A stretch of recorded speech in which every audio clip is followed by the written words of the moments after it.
భారతదేశ పౌరులందరికీ నమస్కారం అండి. రేపు రైతులు తలపెట్టిన గ్రామీణ భారత బంద్ని జయప్రదం చేయాలని మీ అందరినీ కోరుకోవటం జరుగుతుంది. రైతులు గత 13 నెలలుగా ఢిల్లీలో ఘోర దీక్ష చేసి పోరాటం చేస్తే కేంద్ర ప్రభుత్వం తీసుకొచ్చిన 3 నల్ల చట్టాలను రద్దు చేస్తాం, మీ హక్కులను కాపాడుతామని మాటిచ్చింది కానీ అమలు చేయలేదు. మొన్న జరిగిన పార్లమెంట్లో కూడా ఈ ప్రసక్తి రాలేదు. కనుక రేపు ఫిబ్రవరి 16న తలపెట్టిన రైతు, వ్యవసాయ కూలీ, కార్మికులు అందరూ కలిసి గ్రామీణ భారత బంధుని జయప్రదం చేయాలని మిమ్మల్ని కోరటం జరుగుతుంది.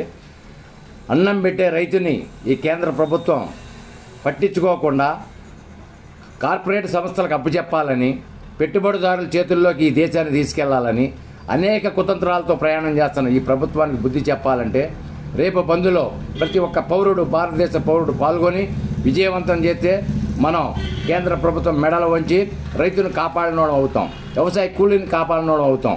అట్లాగే కార్మికుల్ని, అట్లాగే వ్యాపారవేత్తలు, చిన్న వ్యాపారవేత్తలని మల్టీ షోరూములు పెట్టేసి చిన్న వ్యాపారస్తులను దెబ్బతీస్తున్నారు. అట్లాగే కార్మికుల్ని దెబ్బతీస్తున్నారు. రైతుల పరిస్థితి రేపు కార్పొరేట్ సంస్థలకి రైతులు కూడా వెళ్ళిపోతే కూలీలుగా మారే ప్రమాదం ఏర్పడుతుంది. మనకి అన్నం దొరికే ప్రమాదం ఏర్పడుతుంది.